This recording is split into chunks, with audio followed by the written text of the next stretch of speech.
who wants to start with me? Yeah, let's go. Go from your excitement and help me teach it. That will help me. Where is it that it gets almost there so you get excited? The excitement has to be with us, and then it doesn't go through somehow. Where's that? I will review your theory because I have it in my head, and you can correct it then. There are these strands of everyday life that are in some sense boring, and then there are dream strands, which I don't know what they mean, sort of. And then there is something called, by various names, where they cross, and they cut through somehow. They're called cut places in German, Schnittstellen. They cut, crossing. They also cross, and maybe that's all I've got. Okay. So. Yes. I started out in saying that dreams and reality are one. Dreams and reality are one. There is a good statement. And then I struggle. I want to put it into a process, and so dreaming, process, and ... But why do you want process and ... It seemed more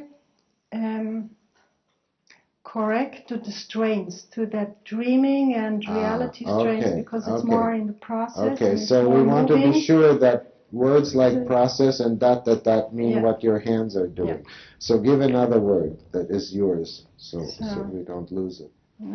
If I say dreaming instead of dreams, it is a process, but I couldn't find a word for the reality as a verb, as a movement. Yeah. So, and so here now, living in reality or something like that. Yeah. Now you have to feel free, and this I want to teach everybody. You have to feel free to do to the language whatever you need so that it works how you want. So put reality-ing and put dreaming ing, if you want to double it or underline the ing. Okay, so we have reality-ing and we have dream-ing with the ing underline. Or of the same one existence, of the same one existence. So that's the very much, Yes, and then at the crossings, when the dreaming strains and the reality strains cross, I am kind of whole, or I am one. I am one. That's the me. That's all of me is in there. Okay, so those are big statements. Let's see if I get them. Dream and realitying are one. Dreaming and realitying can cross, and where they cross, that's the third one. Where they cross, there is, quote, I am whole. Yes. It's all of me there. Yeah, two statements. Dreaming and realitying are one, and where they cross, there is me whole. Yes. And I want a third. Yes. The third is those crossings are holes or entrances. Yeah. H-holes. Yes. That's right. To a universal one. Okay, so that's nice now. That's nice now, right? Say it again. The crossings of my dreaming and realitying, where I am one, are entrances and holes to a universal one.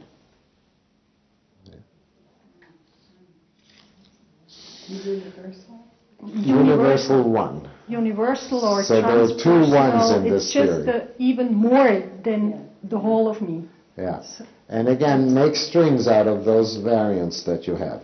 So you can write for yourself, universal, one, more, comma, transpersonal, comma, whatever else, and you can have them all with a ... and then the next sentence you just use one of them. Yes. You don't have to write the whole damn thing each time, but that's okay. So let's see if we can absorb that theory. There are two ones in there. There is the me whole, and then there is the cut through whole, HOL, to some kind of bigger whole. And that's, both of those are where they cross. And what crosses is reality, ing and dreaming. And they cross somewhere. And then I have a fourth one. Okay. Fourth and the fifth, so that makes it at least logical, internally logical for me. One of the conditions to get to a crossing are the feelings. In dreams or in reality, it's both are carrying forward to a crossing or feelings. To get one factor, you said, condition, to get to a crossing are feelings. Yeah. And feelings might be in the dreaming and they might be in the reality, or both. Yeah. And those are the four that we work with. Yes. It's clear that she is not yet satisfied with this. She started out by saying, I'm excited, but. So we need to hear first where that is for her. Let's hear where you're not satisfied. Well, why don't you say, I've got it now. The excitement or the not finished yet comes because of like the facet. Yeah. Can you say that in English? Yeah, the facet of it is that at those crossings I can create my further thing. So it comes like a lot of freedom with it.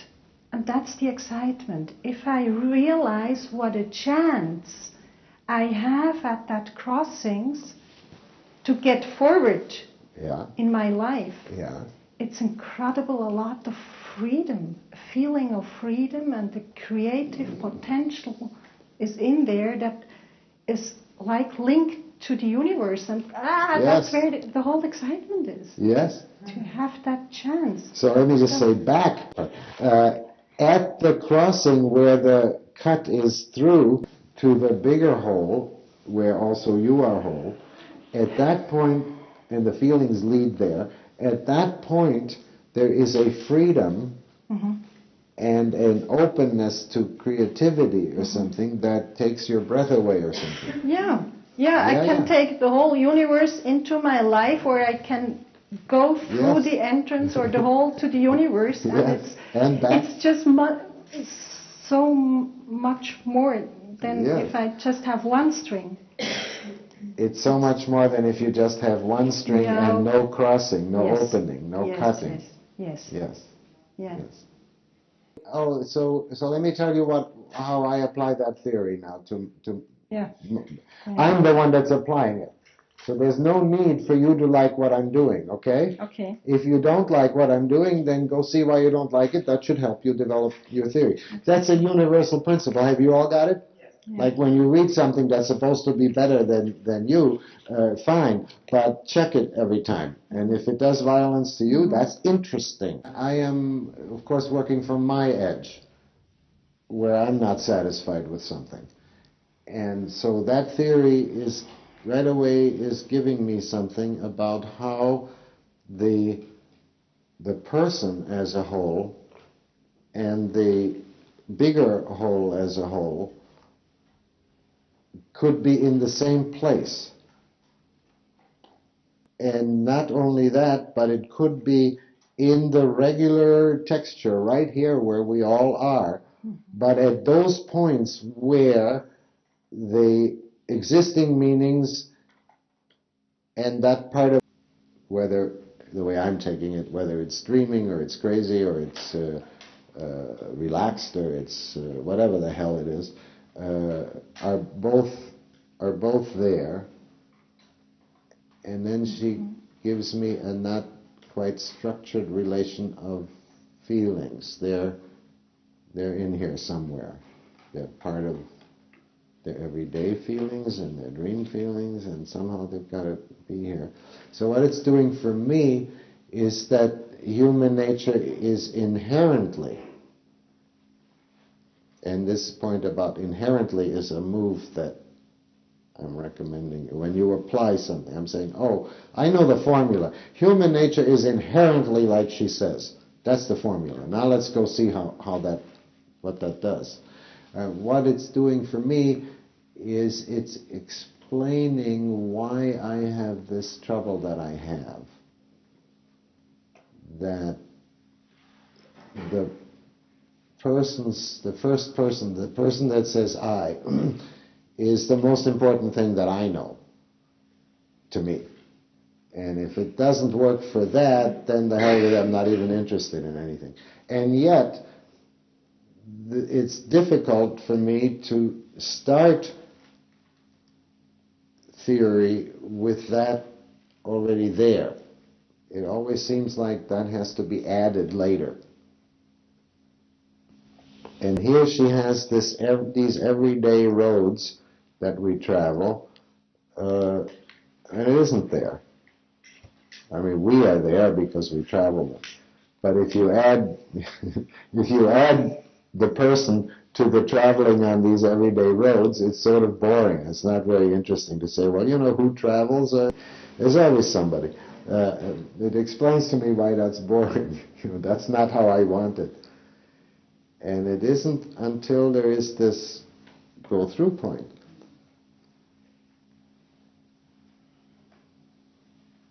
It does more than the other thing I've never been able to communicate, I still can't, is why something about the I and why that's the only way I'll accept the cosmos, or something I might say, for me. That's the only way I can have a bigger, is when it goes through a person. If it leaves out the person, I don't want it. This is one of my objections to the Eastern stuff. If it leaves out the I'm whole, then I don't want the other whole. I only want the other whole if it has a person with it, sort of. So it's doing a lot for me. So apply it. Take it away from her now and tell me where you can do something with it. Human nature is already like that. I agree. And so is education, obviously, which is a kind of human nature. So if you don't educate people at that point, you're just adding to this everyday debris. Well, you just made two statements that apply directly to spirituality and the Yes. holes of it. Yes. Yes. Of many religious... She's already applying it to spirituality by saying that larger whole.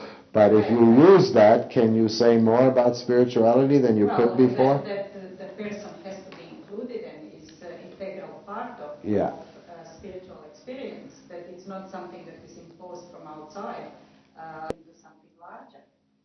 Yes. Yes, yes, yes. I was thinking that the tolerating of uncertainty at that crossing point was such a useful principle. Like, I was thinking of my own students, it's such a great thing for them to try and get a sense of. It usually come out of what Teresa called dualistic thinking, because there's a hole that includes both. Yes. And so I'm excited. Yes, I'm excited by that. But we're taking it away from you, so you don't need to put up with him or me. If it's doing something for you, fine. But isn't this exciting? Look, now I get a whole collection. She says dreams, but I already expanded it to dreams, hypnosis, meditation, weird state, craziness, all those. Now you're adding tolerating uncertainty to it. Yeah, because I found it very exciting. Exploring of it, plus seeing what other possibilities that tolerating leads to. Yeah, that's a big thing. Tolerating uncertainty, even for a few seconds, means that you get a peace with it, which enables you then to go in there.